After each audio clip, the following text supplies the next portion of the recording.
c'est comment en parler. Parce qu'en fait, parler d'un tabou, c'est quand même pas simple. C'est pas évident quand on est enseignant, de s'attaquer à quelque chose comme ça et de, de ne pas gêner les élèves, etc. Et alors, on a tendance, et il y a des erreurs qu'on va faire d'emblée,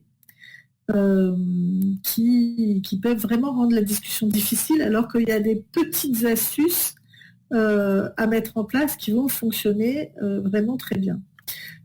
Souvent, dans les règles participatives, on a tendance à solliciter le savoir des élèves, et en fait, c'est très compliqué sur un sujet qui est aussi tabou que les règles. Ça met mal à l'aise. On fanfaronne, où on ne dit pas ce qu'on pense vraiment, etc. Donc là, en tout cas, en première intention, de demander de s'exprimer sur ce sujet-là, et est-ce que vous pensez que, etc., ou de solliciter une opinion, une problématique. Éventuellement, solliciter leur savoir peut être intéressant. En tout cas, moi, je le fais régulièrement, mais ça ne fonctionne pas si bien que ça. La première chose que je fais quand j'interviens, c'est de solliciter les garçons. Oui, alors, parce que la première question que je leur pose, c'est vous savez, puisque c'est en général après le spectacle qu'on a donné dans lequel on parle des premières règles qu'on appelle les ménarches. Et je leur demande, est-ce que vous savez quel est l'équivalent des ménarches chez les garçons? Et ils disent, il n'y a pas d'équivalent, on n'a pas nos règles, etc. Et je dis, il y a quelque chose qui se passe, c'est les séménarches. C'est la première fois qu'on produit des gamètes sexuelles. Dans le temps, on appelait ça faire sa première carte de France. On traitait ça de pollution nocturne. Et est-ce que vous savez si, comme les filles, vous venez avec des gamètes sexuelles à la naissance, ou si vous devez les fabriquer? Et de commencer à s'interroger sur la dimension scientifique. Qu'est-ce que c'est des gamètes sexuelles? Qu'est-ce que c'est une espèce sexuée? Et comment on fabrique ça? Et en réalité, on ne sait pas grand-chose du cycle menstruel. On ne sait pas assez du cycle menstruel. On ne sait que depuis 2008 que le sang menstruel, par exemple, contient des cellules souches, alors que jusque-là, on ne connaissait que 2 réservoirs dans le corps humain de cellules souches. C'était la moelle osseuse et le sang du cordon, difficile d'accès.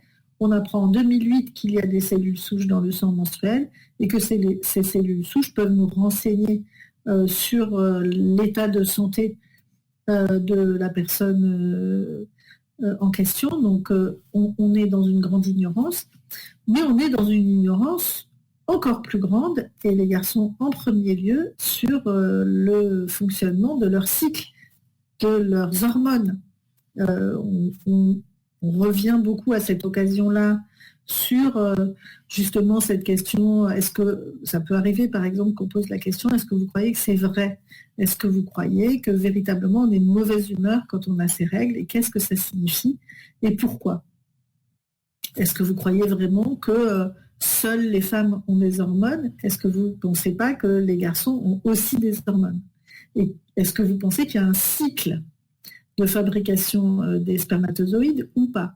Et à partir de ce moment-là, d'associer garçons et filles sur une discussion sur ces processus physiologiques peut être très intéressant. Et puis la deuxième chose, évidemment, c'est d'avoir une forme de narration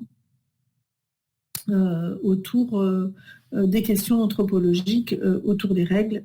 J'ai très souvent l'attention des élèves quand je leur raconte que les menstruations, d'après certains anthropologues, sont à la base de toute notre civilisation. Alors quand je leur dis ça, menstruation, mens, le mois, la lune, erte, le préfixe veut dire le rite de la lune. Et si je leur raconte que les femmes à la préhistoire avaient observé qu'il y avait une coïncidence entre le cycle menstruel et le cycle lunaire. On suppose aussi qu'à cette époque-là, très souvent, le cycle menstruel suivait véritablement le cycle lunaire. Et qu'elles en avaient, d'après l'anthropologue Chris Knight qui a étudié cette question, c'est un des rares anthropologues qui se soit penché sur cette question, eh bien il dit les femmes sont donc les premières astronomes parce qu'elles ont appris à observer les cycles lunaires et les cycles des saisons et les cycles et le mouvement des étoiles pour essayer de prévoir, par exemple, la naissance d'un enfant. Combien de lunes durant lesquelles on n'a pas de sang. Et les plus anciennes tablettes de calcul que l'on ait retrouvées pourraient avoir été, par exemple, des calendriers lunaires et menstruels destinés à essayer de comprendre et de prévoir la naissance d'un enfant. Et de là, presque, on a la naissance aussi d'une forme antique d'astronomie et d'astrologie. On se sert du mouvement des étoiles pour prévoir un événement et pas n'importe quel événement, parce que indispensable à la survie, la naissance des enfants, à la survie du clan, à la survie du groupe, et puis également les déplacements dans des sociétés nomades permettent de prévoir, grâce aux étoiles, des directions, etc. On a aussi le fait que les premières divinités sont des divinités lunaires. On représente les plus anciennes divinités, Ishtar, Astarté, Artémis, qui restent encore, et jusqu'à la Vierge, sont représentées avec, par exemple, un croissant de lune sur la tête qui dit très exactement le lien particulier qu'elles ont avec la lune, et qui fait qu'encore aujourd'hui, la couronne est un résidu de cette volonté de marquer son crâne, de marquer sa tête avec ce croissant de lune, et que donc, quand un homme se met une couronne sur la tête, il dit « j'ai le pouvoir conféré par la lune d'avoir des menstruations ». Donc c'est un petit peu de ça dont il s'agit. Donc retrouver aussi des récits anciens qui remettent de la magie dans ce processus physiologique, qui redonne de la dignité à ce sujet-là, qui, sans pour autant en faire un côté sacré, parce que c'est pas de ça dont il s'agit, mais ça a une... Comment dire, c'est quelque chose qui est extrêmement efficace pour remettre en cause les préjugés, les dégoûts et les mauvaises perceptions qui accompagnent la question des menstruations. La troisième chose que je fais et qui fonctionne vraiment très bien sur ce sujet-là, que je fais aussi dans les interventions que je fais avec la sage-femme autour de Bonheur des vulves, c'est qu'on propose que les questions soient toujours posées, de poser des questions anonymement.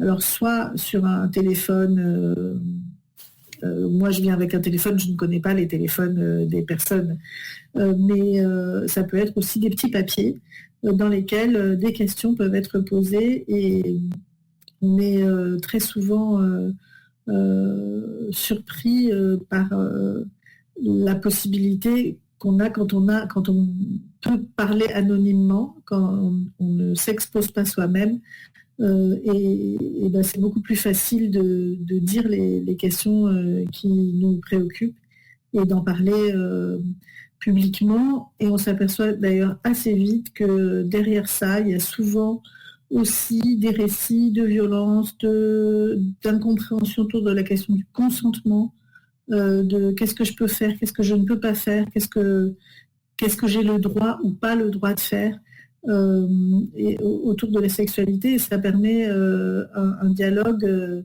qui est souvent de très bonne qualité et très utile pour les élèves, sans finalement se mettre en grande difficulté, puisque, encore une fois, cet anonymat permet un vrai dialogue.